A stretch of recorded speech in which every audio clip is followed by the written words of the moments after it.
The ABC is supposedly funded by the tax dollars of all Australians, but you probably wouldn't be able to tell based on their recent New Year's Eve Sydney fireworks display.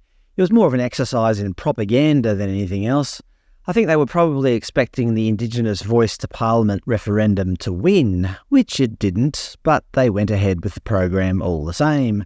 Here's how the hosts introduced the evening. I'm Zan Rowe. And I'm Charlie Pickering. We are thrilled to be coming to you live from Gadigal land for the New Year's Eve celebrations, an evening of incredible music from some of the nation's biggest artists. So despite standing in front of the Sydney Harbour Bridge, which spans Sydney Harbour in the city of Sydney, the biggest city in Australia, they never once mentioned the word Sydney in their introduction. It's Gadigal land, don't you know? Of course, there was the obligatory Welcome to Country that we all love. And to kick things off, our Welcome to Country, performed by Auntie Joan Bell and Paquita Bell. We honour our elders and leaders, including Barangaroo, Penaway and many others who fought the first boat people who landed in Sydney Cove. Welcome to Gadigal Eora country. Welcome to my country. Welcome. Welcome to my country, not your country. In it, they honoured the warriors who slaughtered those evil first boat people that many of us are descended from. Not divisive at all. At least she used the word Sydney. Don't worry, the division continues. And I'm joined right now by Triple J's Nookie, one of the curators of what you're about to see. He chose to wear a giant QR code on his shirt. After the Indigenous Voice defeat, Nookie famously said these words live on Triple J. We ain't licking our wounds today. We're sharpening our spears. We're sharpening our spears. It's all very warlike with Nookie. It's probably no surprise that his organisation is called WAR, W-A-W, We Are Warriors. Just out of interest, here's warrior number 5, Felicia Fox. She'll kill you with her mascara. When I'm Felicia Fox, I'm this extravagant, strong black woman who, don't take shit from no one. Anyway, back to Nookie's tolerant and unifying language. I started to showcase black excellence and create pathways for our youth and just elevate stories of black power and black success and black love and... You know, all the stuff that brings us together as a nation. Black success, black love, black power.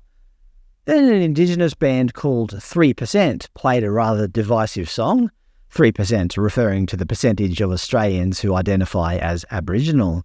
Here's some of the lyrics. They locked us up and then they threw away the key. It's the stolen generations haunting trauma that I see. They stole the land in the name of their kings. Now look at how they act when you mention Alice Springs. You know that my people always locked up, locked up, locked up, locked up. Why my people always locked up, locked up, locked up, locked up. Free my people always locked up, locked up, locked up, locked up. Heal my people always locked up, locked up, locked up, locked up. Anyway, you get the idea, noting that this song was put on just before the family fireworks display at 9 p.m, so lots of kids would have been watching all of this. After the song finished, they proceeded to blow up the Harbour Bridge. Well, not really, but they plastered it with messages such as Warriors, Rise, We Are Sea, Be Strong, and so on. Another Indigenous band, King Stingray, also performed a cover of British band Coldplay's song Yellow with didgeridoo and all.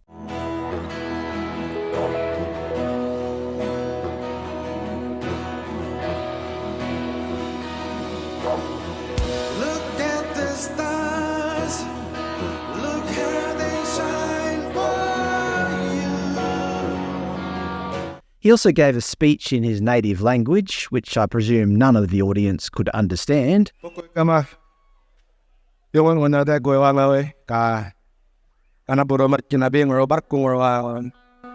the audience seemed to love him nonetheless.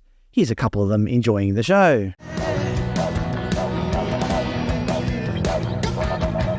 The average age, I believe, was 67 and a half. It wasn't just about Indigenous people. Melbourne singer Angie McMahon had some words to say about the Israel-Palestine conflict. Just before her last song, she said, Peace again. Palestinians should be free. Prominent anti-voice campaigner Warren Mundine commented on the politicisation of the ABC's New Year's Eve entertainment, labelling it disgraceful. He said, "We just want to have a relaxed start to the year and have fun. New Year's Eve is an incredible landmark occasion for Sydney, and the world in fact. It's telecast all over the world, and I think people are getting sick and tired of the politicisation of things. We're sick and tired of the politicisation of everything." It's not the first time the ABC have been accused of sapping the fun out of New Year's Eve. In 2022, they had rap duo Barker and Dobby, who performed their song I Can't Breathe while wearing Black Lives Matter t-shirts. They also had Black Douglas as curator of the Welcome to Country fireworks theme, who said, "We are taking over one of the most famous icons on the planet, the Sydney Harbour Bridge, an icon that was never consulted amongst either the Gadigal or Cammeray people." So yes, the ABC have again spoilt New Year's Eve by making it all about blame and victimhood.